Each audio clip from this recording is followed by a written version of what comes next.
ইতিহাসের পাতায় আরও একবার প্রত্যেককে স্বাগত জানাই। যারা টিআরই 4-এর জন্য অপেক্ষা করছিলেন তাদের জন্য অত্যন্ত সুখবর, এবং সেই সঙ্গে সঙ্গে যারা টিআরই 3-র জন্য অপেক্ষা করছিলেন, বিশেষ করে জয়নিংয়ের জন্য, তো তাদের জন্য তো আরও অত্যন্ত সুখবর। তো কেন এই কথা বলছি আপনারা প্রত্যেকেই বুঝতে পারছেন, এবং যারা গ্রুপের সঙ্গে যুক্ত আছেন তারাও নিশ্চয়ই এতক্ষণ বুঝে গিয়েছেন। এবং টিআরই 4টা কবে আসতে পারে নোটিফিকেশন, এবং এক্সামটাই বা কবে হতে পারে, সেই নিয়ে কিন্তু আজকের এই ভিডিওতে আলোচনা করব। এবং কিসের বেসিসে আলোচনা করব, চলুন শুরু করা যাক।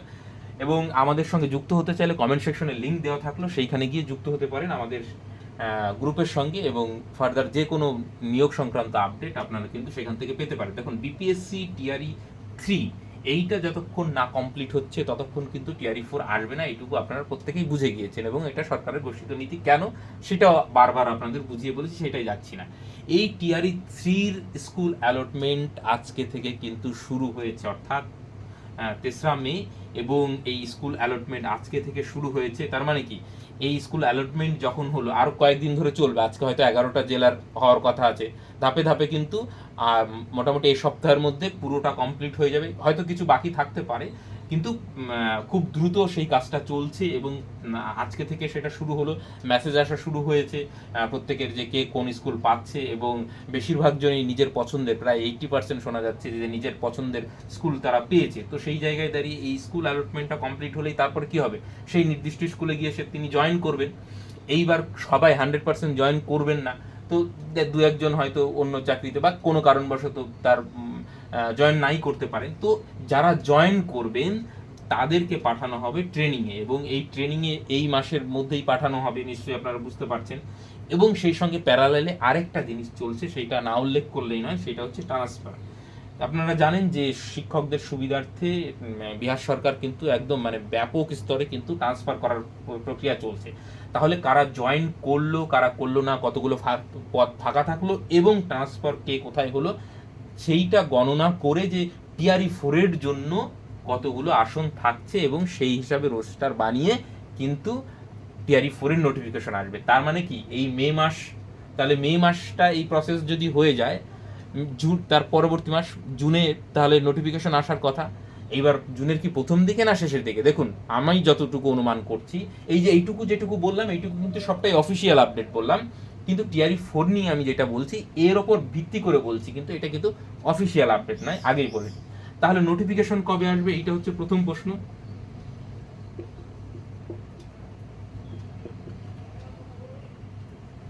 নোটিফিকেশন কবে আসবে টিআরই 4-এর, এই তো প্রশ্ন। এইবার দেখো, আমার মনে হয় যে সেকেন্ড হাফ অফ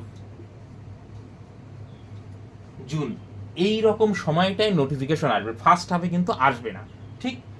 এইবার এই নোটিফিকেশন আসলে মোটামুটি জুন থেকে যে মাঝামাঝি পরবর্তীতে সময় হয়, তাহলে জুলাই অবধি কিন্তু অ্যাপ্লিকেশনটা চলবে, তারপরে কারেকশন রয়েছে। তাহলে এক্সাম যদি নোটিফিকেশন জুনে আসে, তাহলে এক্সাম জুলাইতে হওয়ার সম্ভাবনা কিন্তু একটু কম, কিন্তু নোটিফিকেশন আসার পরে কিন্তু খুব বেশি সময় পাবেন না। আমার মনে হচ্ছে যেটা, যে আবারও বলে নিচ্ছি কিন্তু একদম ক্লিয়ার করে, যে এইটা কিন্তু সবটাই অনুমানের ভিত্তিতে বলছি, এই প্রক্রিয়াগুলো যে হয়েছে, এবং পূর্ব অনুমানের ভিত্তিতে বলছি। জুনের সেকেন্ড হাফে যদি আপনার নোটিফিকেশনটা আসে, তাহলে জুলাই অবধি ফর্ম ফিল আপ চলবে, কারেকশন চলবে, পরীক্ষা হতে হতে কিন্তু আগস্ট অথবা সেপ্টেম্বরেও চলে যেতে পারে, বা আগস্ট সেপ্টেম্বর মিলেও কিন্তু হতে পারে। কিন্তু ভোটের আগে যদি করতে হয়, নভেম্বরে ভোট, তার মানে সেপ্টেম্বরের মধ্যে পুরো প্রক্রিয়াটা কিন্তু সম্পন্ন করতে হবে। তাহলে আপনাদের ডেড লাইন কিন্তু সেপ্টেম্বর, এবং সেপ্টেম্বরে পুরোটাও ধরবেন না, তো তার আগেই ধরবেন। তো সেই হিসাবে কিন্তু আপনারা প্রিপারেশন নিতে পারেন। এবং টিআরই 4-এর কিন্তু কাউন্টডাউন শুরু হয়ে গেছে। এই টিআরই 3 কমপ্লিট হলেই কিন্তু তারপরেই কিন্তু সমস্ত জায়গায় কোথায় কি পদ ফাঁকা থাকলো, কে জয়েন করলো, কে জয়েন করলো না, সমস্ত কিছু একসঙ্গে নিয়ে কিন্তু এই টিআরই 4-এর নোটিফিকেশনটা আসতে চলেছে। এবং আবারও বলছি যে ভোটের আগে গান্ধী ময়দান থেকে আপনাদের হাতে কিন্তু নিয়োগপত্র দেওয়া হবে, এটাই হচ্ছে সরকারের পরিকল্পনা।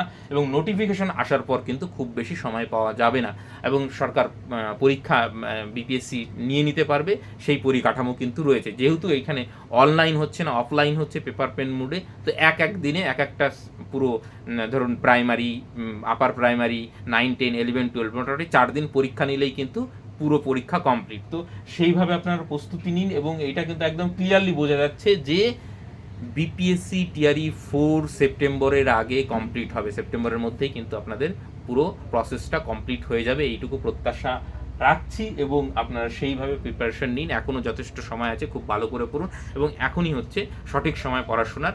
এবং আমাদের সঙ্গে যুক্ত হতে চাইলে কমেন্ট সেকশনের লিঙ্ক প্রত্যেকটা ভিডিওর দেওয়ার থাকে, আপনারা গিয়ে সেখান থেকে যুক্ত হতে পারেন। ফার্দার যে আপডেট আসবে, যখনই অফিসিয়াল আপডেট আসবে তো জানিয়ে দেবো, কিন্তু এই যে অফিসিয়াল যে টিআরই 3 যে বিষয়টা, সেটা আপনারা গতকালকেই গ্রুপে জেনে গিয়েছেন, এবং এখন আমি পুরো বিষয়টা বুঝিয়ে বললাম। আশা করি আপনারা মানে নিজেরাও বুঝতে পারছেন যে হ্যাঁ, মানে পুরো প্রক্রিয়াটা ভোটের আগে কমপ্লিট হবে, সরকারের এটাই লক্ষ্য। আর সেটা যদি করতে হয় তাহলে সেপ্টেম্বরের মধ্যে কিন্তু পরীক্ষাটা পুরোপুরি কমপ্লিট হয়ে যাবে, এইটুকু নিশ্চিত। ঠিক আছে, এরপরেও যদি আপনাদের কোনো মতামত থাকে কমেন্ট সেকশনে নিশ্চয়ই আপনারা জানাবেন। আপাতত সকলকে অসংখ্য ধন্যবাদ।